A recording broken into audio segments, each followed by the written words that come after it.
네, 이번 시간은 편지혜 기자와 함께 오늘의 다양한 이슈를 알아보는 모이쇼 시간입니다. 편지혜 기자 나오셨습니다. 어서 오세요. 네, 안녕하세요. 안녕하세요. 오늘 첫 소식은 반도체 업계에서 SK 하이닉스가 사상 최대 실적을 내면서 삼성전자를 넘어섰다는 소식인데요. 어떤 배경이 있는지 한번 설명 부탁드릴게요. 네, SK 하이닉스가 올해 3분기에 7조 원이 넘는 영업이익을 기록했습니다. 삼성전자도 3분기 영업이익 발표를 앞두고 있는데요. 반도체 부분을 추월할 가능성을 보여주는 수치입니다. SK 하이닉스는 이번 성과를 통해 창립 이래 최대 실적을 연이어 기록하면서 만년 2위라는 2위였던 서러움을 이번 실적을 통해 삼성전자 반도체 부분의 실적을 뛰어넘을 것으로 예상되면서 메모리 왕자가 바뀔 것이라는 전망이 나오고 있는 상황입니다.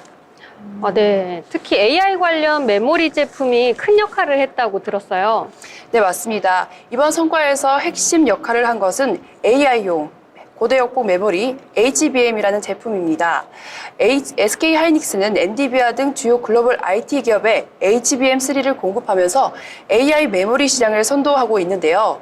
이 제품은 AI와 고성능 컴퓨팅의 필수 요소로 초고속 데이터 처리가 필요한 환경에 적합하다고 합니다. SK 하이닉스는 이러한 제품 개발에 오랜 기간 투자해왔고 그 결실을 이번 실적에서 확인할 수 있었던 것입니다. 네. 이렇게 장기적인 투자와 준비가 성과로 드디어 나타난 거라고 볼 수 있겠네요. SK 하이닉스가 AI 메모리 시장에서 1위를 차지하게 된 배경이 있다면 무엇일까요? 네, SK 하이닉스는 2012년에 SK그룹에 인수된 이후 AI와 고성능 메모리 제품을 중점적으로 개발해 왔습니다. 최태원 회장은 당시 하이닉스를 인수하면서 장기적인 안목으로 이 사업을 이끌어 왔는데요. 회사는 매년 조 단위 연구개발비를 투자하면서 고성능 메모리에 대한 집중 투자를 이어왔다고 합니다. 그 결과 AI와 고성능 메모리 분야에서 독보적인 경쟁력을 확보하게 된 겁니다. 네. 역시 조 단위의 엄청난 투자가 지금의 성과를 만들어낸 거네요.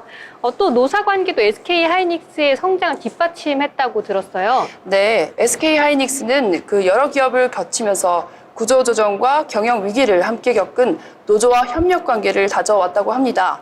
SK그룹에 인수된 이후 노조는 혹한기에도 자발적으로 임금을 동결하는 등 회사와 긴밀히 협조해 왔는데요. 이런 상생의 노사 관계가 위기 속에서도 기업이 안정적으로 성장할 수 있는 발판이 되었다는 평가가 있습니다. 네. 굉장히 인상 깊은 이야기네요. 장기적인 안목과 노사 협력이 결실을 맺은 아주 좋은 사례로 보입니다. 네, 그럼 다음 소식으로 넘어가 보도록 하겠습니다.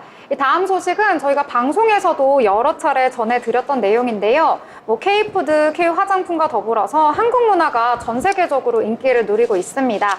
이 글로벌 음악 시장에서도 주목을 받고 있는데요. 저희가 계속해서 언급해드렸던 바로 로제와 브루노 마스의 협업곡 아파트입니다. 엄청난 인기라고 하죠. 네, 너무나 많이 들으셔서 이제는 귀가 따가우실 것 같은데요. 이번에 로제와 브루노 마스가 협업한 아파트라는 곡이 전 세계적으로 큰 인기를 끌고 있습니다.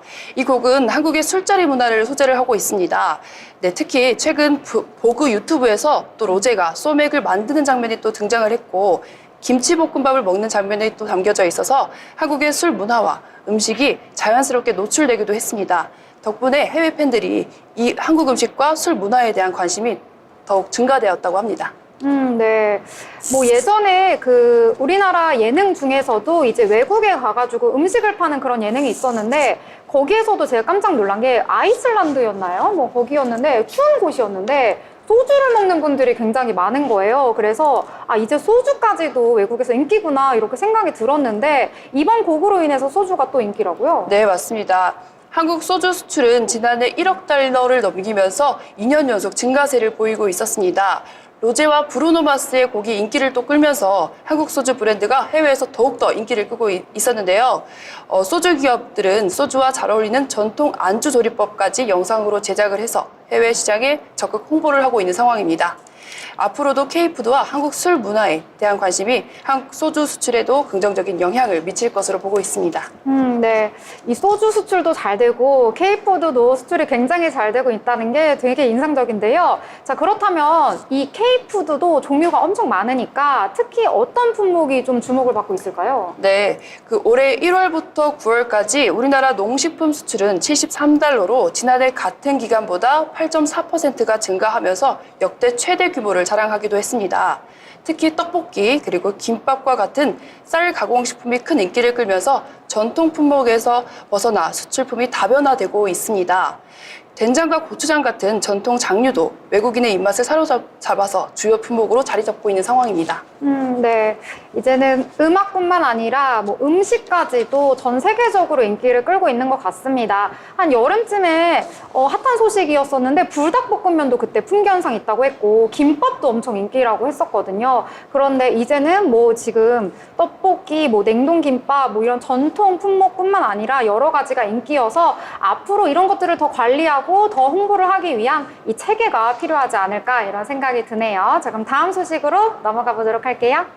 네, 마지막 소식입니다. 인천공항에서 연예인 전용 출입문을 이제 운영하려고 하다가 논란이 꽤 있었다고 하죠. 네. 그러다가 지금 이제 백지화가 됐다고 들었는데요. 네, 인천국제공항이 연예인과 유명인을 위한 별도 출입문을 운영을 계획을 했는데 시행 하루 전에 전격 철회했습니다. 이번 조치는 7월 배우 변우석 씨의 추국 당시 팬들이 대거 몰리면서 안전 문제와 혼잡이 발생한 데 따른 것인데요. 그 추국 당시 변 씨의 팬들이 비롯해 그 인파가 몰리자 어떠한 권한도 없는 변 씨 측 사설 경호원 등이 공항 그 이용객들에게 조명을 좀 비추기도 했고요.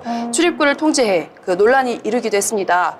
결국 인천공항 경찰단은 그 경비업법 위반 혐의로 변 씨 사설 경비업체 대표와 경호원을 그 불구속 입건해 경찰에 넘기기도 한 사건입니다.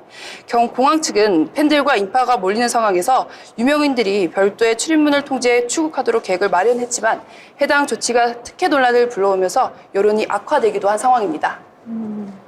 네, 하루 전에 폐지라니 결정자분들의 갈등이 참 깊었을 거라는 생각이 드는데요.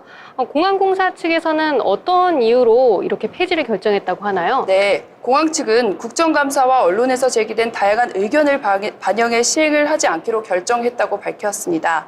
더불어 그 공항 이용객의 안전과 형평성을 모두 고려해서 향후에는 해외 공항 사례를 검토해 보다 공정하고 안전한 대책을 마련하겠다고 덧붙이기도 했습니다.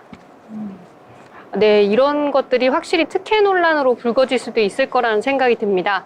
이번 논란이 국정감사에서도 굉장히 지적이 많이 됐다고 하죠. 네, 24일 국회 국토교통위원회 국정감사에서 전용기 의원은 그 공항공사가 국감 직후 연예 기획사에 협조 공문을 보내 유명인 출국 시 전용문 출입문을 사용할 수 있도록 안내한 사실을 지적하기도 했습니다.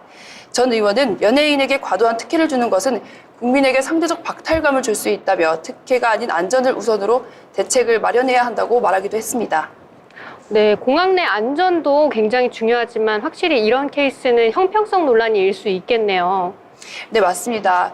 공항공사는 이번 논란으로 공항 이용객들의 안전과 다중 밀집으로 인한 혼잡 문제까지 포함하는 종합적인 대책을 필요하다는 과제를 떠안게 됐습니다. 향후 공항공사가 안전과 형평성을 모두 고려한 방안이 어떻게 마련될지 지켜봐야 할 것 같습니다. 네, 공항 측에서 이제 안전과 형평성까지 함께 고려된 세심한 조치가 이루어지길 바라겠습니다. 네, 이렇게 세 가지 이슈 자세하게 알아봤습니다. 지금까지 함께해준 편지혜 기자 감사합니다. 감사합니다.